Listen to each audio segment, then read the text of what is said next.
Por que em Angola não há pena de morte? A resposta está na história, na dor, nos direitos humanos e no valor da vida. Esta não é apenas uma questão jurídica, é uma questão histórica, é uma questão moral e, acima de tudo, uma questão de humanidade. Sim, Angola já teve pena de morte. Após a independência, em 1975, o país mergulhou num período de profunda instabilidade política, guerra civil prolongada e uma tentativa de implementação de um Estado de matriz socialista. Foi nesse contexto, entre 1975 e 1991, que a pena capital passou a existir no ordenamento jurídico angolano. Mas é importante dizer a verdade. A pena de morte foi aplicada, na maioria das vezes, por motivos políticos e raramente por crimes comuns. O episódio mais marcante e mais doloroso foi o ocorrido no dia 27 de maio de 1977. Milhares de angolanos foram executados de forma sumária e extrajudicial, sem julgamento justo, sem direito à defesa e sem possibilidade de recurso. Esse capítulo da nossa história deixou marcas profundas e ele levanta uma pergunta inevitável. Queremos mesmo abrir a porta a um instrumento que já serviu para matar inocentes? Hoje, diante do aumento de crimes cruéis, há quem diga: talvez fosse melhor que existisse pena de morte em Angola. Mas será mesmo? Antes de responder, precisamos compreender por que ela existiu no passado.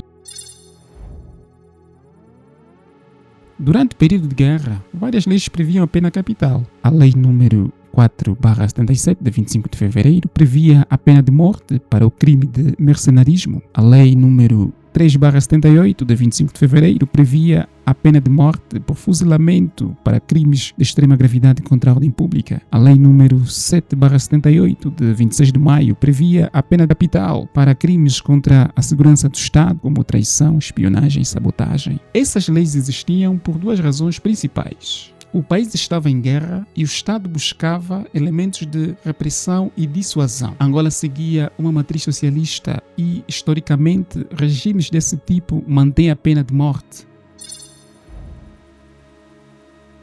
O mundo estava a mudar. Aos 9 de novembro de 1989 cai o Muro de Berlim. Em 1991 ocorreu o colapso da União Soviética e aos 31 de maio de 1991 houve a celebração dos Acordos de Bicesse entre o MPLA e a UNITA. Angola caminhava para o multipartidarismo, a democracia e o Estado Democrático de Direito. Isso exigia uma nova visão sobre os direitos fundamentais. Por isso, aprovou-se a Lei Constitucional de 1992, que no artigo 22, número 2, dizia: é proibida a pena de morte. Era o início de uma nova consciência jurídica. Apesar do retorno à guerra, após 1992, a paz definitiva chegou em 2002. E em 2010, Angola aprovou a sua primeira Constituição plena, que no artigo 59 é clara e inequívoca. É proibida a pena de morte. Mas Angola foi ainda mais longe. Em 2013, assinou o segundo protocolo facultativo ao Pacto Internacional sobre os Direitos Civis e Políticos. Em 2019, ratificou o protocolo da Organização das Nações Unidas para a Abolição Mundial da Pena de Morte. Angola declarou ao mundo: a pena de morte não faz mais parte do nosso futuro. Hoje, mais de 2/3 dos países do mundo aboliram a pena de morte, na lei ou na prática. Alguns ainda a mantêm no papel, mas não a aplicam. No entanto, países como Irão, Arábia Saudita, Estados Unidos, Egito, Iraque e Coreia do Norte ainda executam pessoas. Isso levanta a questão central: por que alguns países aplicam e outros não?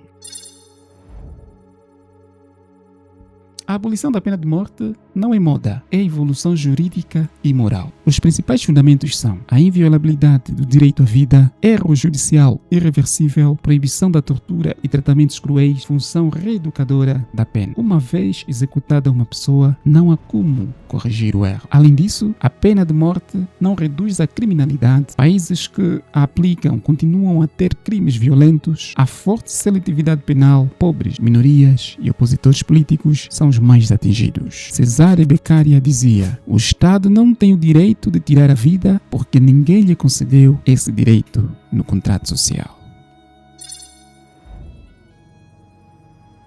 Os defensores da pena de morte baseiam-se na justiça retributiva. Quem mata deve morrer. Acreditam que o medo dissuade o crime e a execução impede a reincidência. Mas isso funciona mesmo?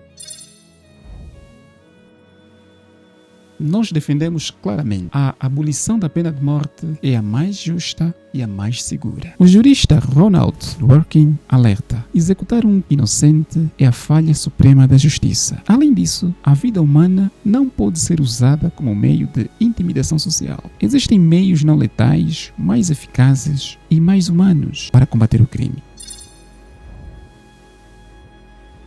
Em Angola, o sistema de investigação ainda enfrenta limitações técnicas e humanas. O risco de erro judicial é real. A seletividade penal seria inevitável. A pena de morte mataria inocentes. A pena de morte não é a solução. Ela é o fracasso do Estado em prevenir o crime. O caminho é outro: educação, políticas sociais eficazes, justiça forte, mas humana, prevenção, não vingança. Angola escolheu a vida e essa escolha diz muito sobre quem somos e sobre o futuro que queremos construir. A vida não se corrige depois da morte.